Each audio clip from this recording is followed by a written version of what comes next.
Hello दोस्तों।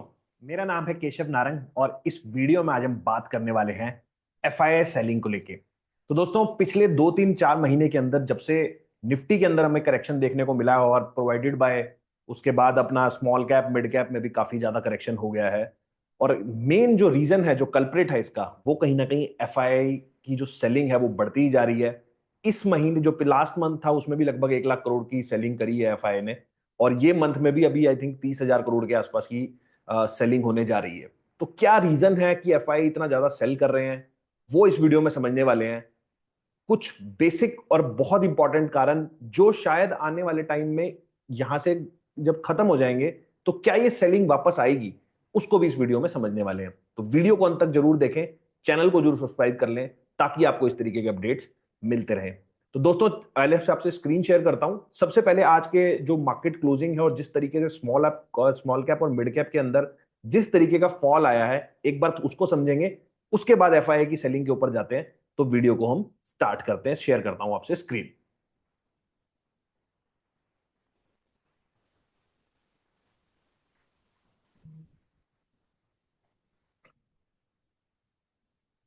तो दोस्तों, ये हमारे सामने निफ्टी का चार्ट आ गया है। और मैं काफी टाइम से, अगर आप मेरे वीडियोस फॉलो करते हैं तो उसके अंदर आप देख रहे होंगे कि ये हमने ट्रेंड लाइन लगाई थी जो यहाँ से, इसको थोड़ा सा बड़ा कर देता हूं तो अभी मार्केट एग्जैक्ट वहीं से घूमा है।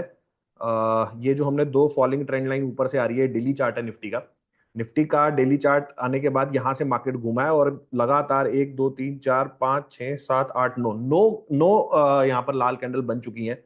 और आज वाली भी रेड कैंडल ही है। और आज इसने जो ये लो था 22,800 वाला, वो दोबारा से टेस्ट कर लिया। तो अब ये टेस्ट जो करा है लगभग थर्ड टाइम हो जाएगा। 1 2 3, अब ये थर्ड टाइम था जिसने लो को टेस्ट किया। और there is a very high probability कि शायद ये लो नहीं बचेगा अब अगले हफ्ते। मेरे हिसाब से तो नहीं बचेगा, क्योंकि इतना ज्यादा टेस्ट हो गया। अब लो कहीं ना कहीं ऐसा हो गया कि वो born to prone to cut, मतलब अब उसको कट होना ही पड़ेगा। अब देखते हैं यहाँ पे किस तरीके से। मुझे ऐसा लगता है कि यहाँ से भी और फॉल भी आ सकता है। हो सकता है हम 22,000 के लेवल भी यहाँ से हम देख लें। 21,800 22,000 के लेवल भी हमें यहाँ से देखने को मिल जाए। उसके अलावा हम देखते हैं यहाँ पर जो बाकी इंडेक्सेस हैं उसको एक बार नजर डालते हैं और एक बार उनकी तरफ भी अपना ध्यान लेके जाते हैं।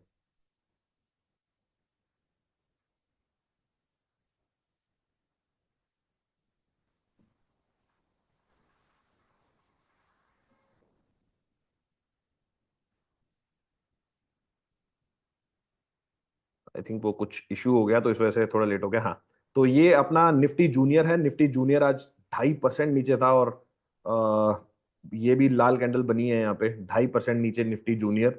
मिड कैप को देखूंगा तो वहां पे भी 2.75% लगभग अपना मिड कैप नीचे था। स्मॉल कैप देखोगे तो स्मॉल कैप में तो एक टाइम पे 4 साढ़े 4% की करेक्शन हो गई थी। तो यहाँ से आप देखोगे तो अभी 19,000 का ये इंडेक्स, 18 19,000 का इंडेक्स अभी 14,000 आ गया है। तो बहुत अच्छी और बढ़िया करेक्शन हुई है इस स्मॉल और मिड कैप में। स्पेशली अगर आप देखोगे तो 20% के आसपास का करे, 20% से भी थोड़ी ज्यादा ही करेक्शन हो गई है। तो एस नरेन जी वाली बात थी, वो आई थिंक थोड़ा पैनिक भी क्रिएट कर गई और सब लोग यहाँ से कुछ पैनिक सेल कर रहे हैं। लेट्स सी किस हिसाब से सिचुएशंस आगे जाके पैन आउट होती हैं, उसको एक बार जाके हमें देखना पड़ेगा किस तरीके से चीजें हो रही हैं, उसको एक बार समझेंगे। स्टॉक्स अगर आप देखोगे तो आज सिर्फ एक आईटी ऐसा सेक्टर था जिसने थोड़ा संभाला हुआ था। उसके अलावा तो बाकी सारे स्टॉक्स आज की डेट में बहुत ज्यादा पिटाई हो रही थी, चौतरफा पिटाई थी। कहीं ना कहीं सिर्फ आईटी एक ऐसा सेक्टर था और थोड़ा बहुत ऑटो के अंदर था जो थोड़ा फिर भी आपको सही दिख रहे थे। बट मुझे नहीं लगता ये सेक्टर भी ज्यादा दिन तक बचेंगे, क्योंकि ब्रॉड बेस सेलिंग हो रही है और शायद नेक्स्ट लेग ऑफ सेल आपको लार्ज कैप्स के अंदर दिखाई दे। तो ये था आज का टोटल मार्केट सिनेरियो। अब बात करते हैं एफआईआईज की। तो एफआईआईज का जो हम डेटा भी देख रहे थे, मैं आपसे एक बार डेटा दोबारा से शेयर करता हूं एफआईआईज का। फिर एक बार बात करेंगे उसके ऊपर। तो एफआईआईज का जो डेटा है,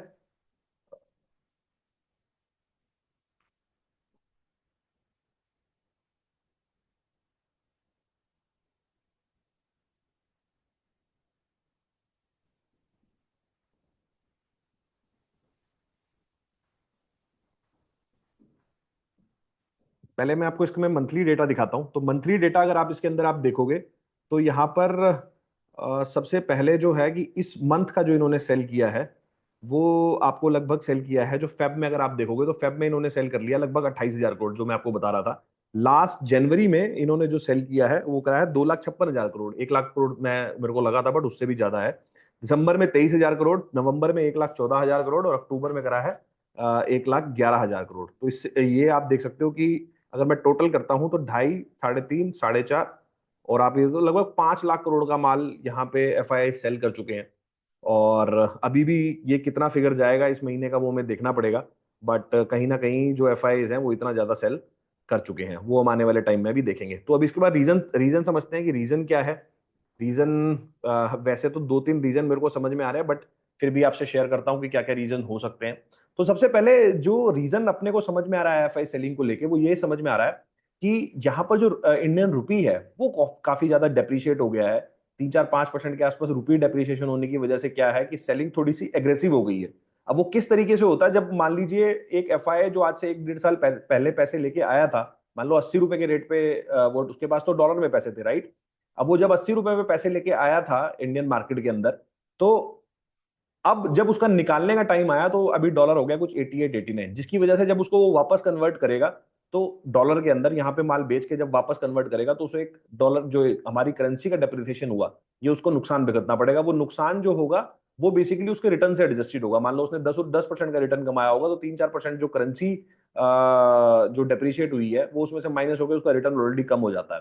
तो जो अट्रैक्टिवनेस थी यहाँ पर इमर्जिंग मार्केट की, कि इंडिया में आपको रिटर्न ज्यादा मिलेगा नेट में यूएस से, इसीलिए एफआईआईज यहां पर आते हैं। इसलिए यहां पर एफआईआईज कहीं ना कहीं यहाँ पे देखते हैं कि अपॉर्चुनिटी यहाँ पे शायद बड़ी है, यहाँ पर इस तरीके का आपको नया अल्फा क्रिएट करने को मिल सकता है इन कंपैरिजन टू जो डेवलप मार्केट्स है।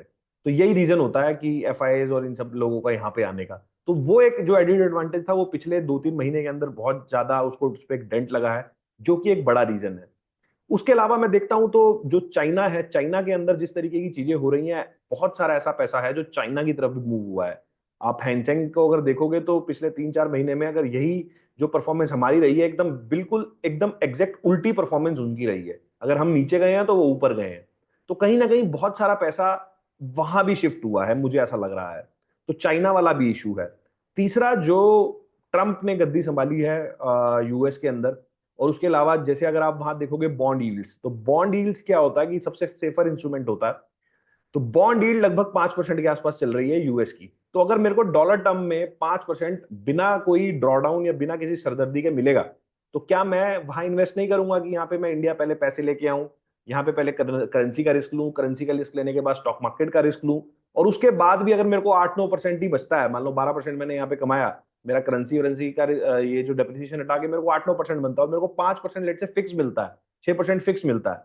तो कहीं ना कहीं जो अट्रैक्टिवनेस है, जो अल्फा है, वो कहीं ना कहीं यहाँ पर जो है वो फेवर में नहीं रहता, जिसकी जो एक बहुत बड़ी वजह है कि यूएस के अंदर बॉन्ड यील्ड्स जो बढ़ रही हैं पिछले, और अभी भी स्टेगनेंट चल रही है वहां पे। तो उसकी वजह से कहीं ना कहीं हम देखते हैं वहां पे कि एफआईआईज का इंटरेस्ट यहां से खत्म होता है। बट मुझे ऐसा लगता है कि ये सारे जो रीजंस हैं ये थोड़े से टेम्परेरी हैं। जैसे ही थोड़ी चीजें यहाँ से स्टेबलाइज होती हैं, हमारी जैसे कॉर्पोरेट अर्निंग्स है, कॉर्पोरेट अर्निंग्स को भी काफी ज्यादा Q3 के अंदर काफी ज्यादा इश्यूज क्रिएट हुए, सारे कंपनीज के जो रिजल्ट आ रहे थे काफी ज्यादा दिक्कत में थे वो सारे। तो आई थिंक नेक्स्ट 1-2 क्वार्टर के अंदर कहीं ना कहीं वो सारी चीजें ठीक होनी चाहिए। और एक बार जब अर्निंग्स दोबारा से वापस आएंगी तो इन एफआईएस को भी वापस आना पड़ेगा। बॉन्ड यील्ड वाला जैसे मैंने आपको बोला, तो यूएस के अंदर भी इंटरेस्ट रेट्स कम होने वाले हैं। वहां पर भी अगर इंटरेस्ट, जो अपने ट्रम्प है वो बार बार बोल रहे हैं कि lower the interest rate, lower the interest rate, but अभी हुआ नहीं है। हो जाएगा तो आई थिंक वो वाला जो एक अल्फा है वो भी शायद वहां पे थोड़ा उसकी अट्रैक्टिवनेस कम होगी। तो फ्यूचर के हिसाब से मैं अगर देखता हूं तो हो सकता है ये एक टेम्परेरी पेन रहेगा। हो सकता है कुछ सेलिंग यहां से और हो जाए, ये महीना चल जाए या नेक्स्ट महीने तक और चल जाए। लेकिन लॉन्गर टर्म अगर आप पिक्चर देखते हो तो यहां पर कहीं ना कहीं आपको ब्रॉड बेस्ड बाइंग ही दिखेगी। Corrections are part of the stock market. ऐसा नहीं हो सकता कि सीधी डायरेक्शन में यहाँ पे आपको हर साल एफडी के हिसाब से 7% मिलता ही जाएगा। स्टॉक मार्केट्स हैं, यहाँ पर मार्केट ऊपर जाएगा, मार्केट नीचे जाएगा, मार्केट फिर दोबारा ऊपर जाएगा, मार्केट बहुत ज्यादा नीचे भी चला जाएगा। लेकिन आप नेट में अगर आप अपना रिटर्न घुमा के देखोगे और पेशेंस रखोगे ऐसे टाइम पे जहां पर नॉइस बहुत ज्यादा होगी, जहां पर आपको टेस्ट किया जाएगा, आपका पेशेंस टेस्ट किया जाएगा कि आप किस हिसाब से अपने आप को शांत रखते हो, अपने हिसाब को, अपनी बुद्धिमत्ता का एक तरीके से आप प्रमाण देते हो, तो ऐसे टाइम पे आपकी पेशेंस टेस्ट करी जाती है, तभी मार्केट आपको पैसे देता है, क्योंकि ये वो टाइम होता है जब बहुत सारे लोग पैनिक होकर सेल कर देते हैं, और वो आपको बिल्कुल भी नहीं करना है, ताकि आप लंबे टाइम के लिए अगर यहां आए हैं तो आप लंबा पैसा बना के जाएं। ये मेरा आपको एक छोटा सा एडवाइस है। उसके अलावा अगर मैं देखता हूं, अगर आप हमारे साथ जुड़ना चाहते हैं और म्यूचुअल फंड से रिलेटेड काम करना चाहते हैं, क्योंकि म्यूचुअल फंड बहुत अच्छा तरीका है स्टॉक मार्केट के अंदर कहीं ना कहीं काम करने का, जो लोग डायरेक्टली स्टॉक बाय करते हैं उसके बजाय, तो आप हमारा टेलीग्राम का नीचे लिंक है, आप वहां ज्वाइन कर सकते हैं। वहां पर बहुत इंफॉर्मेटिव चीजें हम शेयर करते रहते हैं। उसके अलावा अगर आप हमारे साथ जुड़ते हैं तो एक ईमेल आईडी भी है, वहां पर आप अपना म्यूचुअल फंड से रिलेटेड जो है, आप अगर हमारे से जुड़ना चाहते हैं तो उस पर ईमेल कीजिए। हमारी टीम जो है आपसे एक बार कांटेक्ट करेगी और एक बार आपको समझेगी किस तरीके के आपके इन्वेस्टर हैं और आप किस तरीके से काम करना चाहते हैं, तो वो भी हम एक बार आपके साथ कर सकते हैं। पोर्टफोलियो रिलेटेड आपको सारी सर्विसेज प्रोवाइड कर सकते हैं। तो आई होप दोस्तों आपको वीडियो अच्छा लगा होगा। वीडियो अच्छा लगा तो लाइक करें, शेयर करें और ज्यादा से ज्यादा लोगों तक इस वीडियो को पहुंचाएं, ताकि सब लोगों का भला हो पाए। चलिए दोस्तों, इस वीडियो को यहीं समाप्त करता हूं। मिलता हूं आपसे अगले वीडियो में इसी तरह के कुछ अच्छे और नए टॉपिक के साथ। चलिए दोस्तों, नमस्कार।